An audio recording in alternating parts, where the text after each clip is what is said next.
Welcome to IAS Project. In this video, we will be talking about ADB, that is Asian Development Bank. Asian Development Bank is a regional development bank established in 1966. Its headquarters is located in Manila, which is the capital city of the Philippines. ADB partners with member governments, private sector, NGOs and civil society for mainly twofold aim, that is for social development and economic development of its developing member countries. So although Asian Development Bank has developing member countries and developed countries, its main objective is focus on social and economic development of its developing member countries.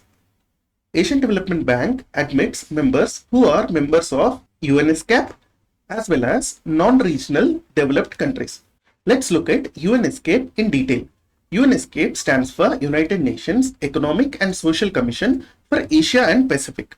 UNESCAP is one of the 5 regional commissions of United Nations Economic and Social Council. As we know, United Nations Economic and Social Council is one of the principal organs of United Nations. UNESCAP works for economic and social development mainly in the region of Asia and Far East region. Far East region simply means the easternmost part of the world, that is Asia, East Asia and small island Pacific states. UNESCAP has 53 members which include Asia and Pacific members as well as some developed countries like UK, US, Netherlands and France. Let's look at the members of Asian Development Bank. Asian Development Bank has 68 members.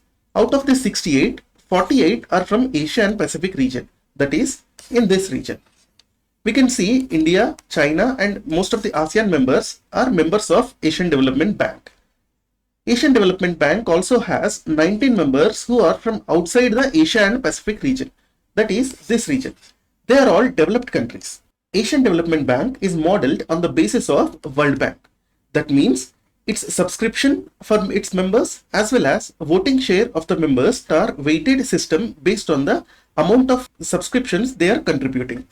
So the voting power of members of ADB is proportional to the capital subscriptions that are given to the ADB by those members. Capital subscriptions of top 5 countries of ADB are like this. US and Japan have the highest capital subscription as well as the highest voting power. Their capital subscription is 15.6% share each. China comes in the third position with a capital subscription of 6.4% to ADB. India is at 4th position with 6.3% capital subscription and voting power of India is roughly around 5.3%.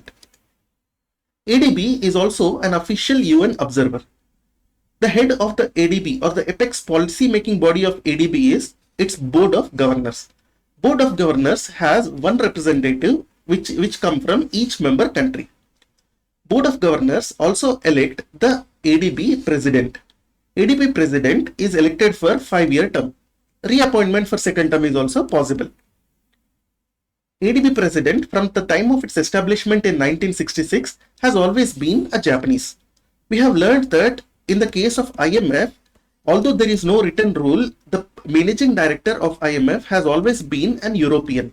Similarly, in the case of World Bank, although there is no written rule, the president of World Bank has always been an American. So here also we can see that in Asian Development Bank, the Asian Development Bank president has always been Japanese, although there is not any written rule.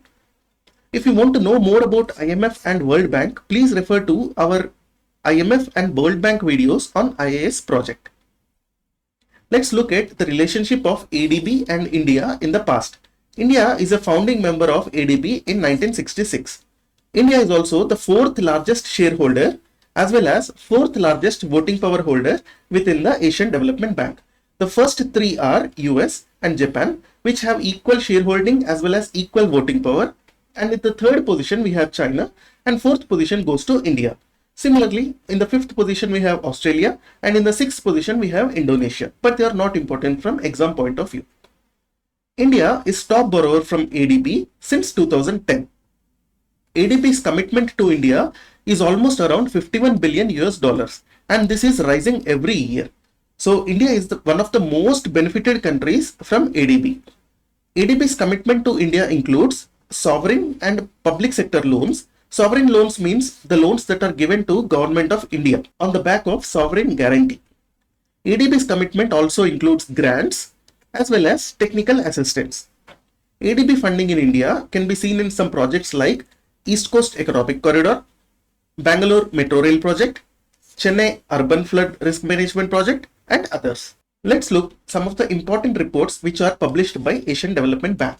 The first and the most important report is Asian Development Outlook or ADO. It is an annual publication by Asian Development Bank.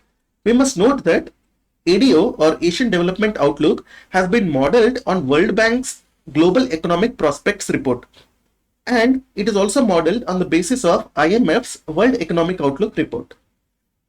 Asian Development Outlook report focuses on economic as well as social issues and analysis and forecasts for most of the members of Asia.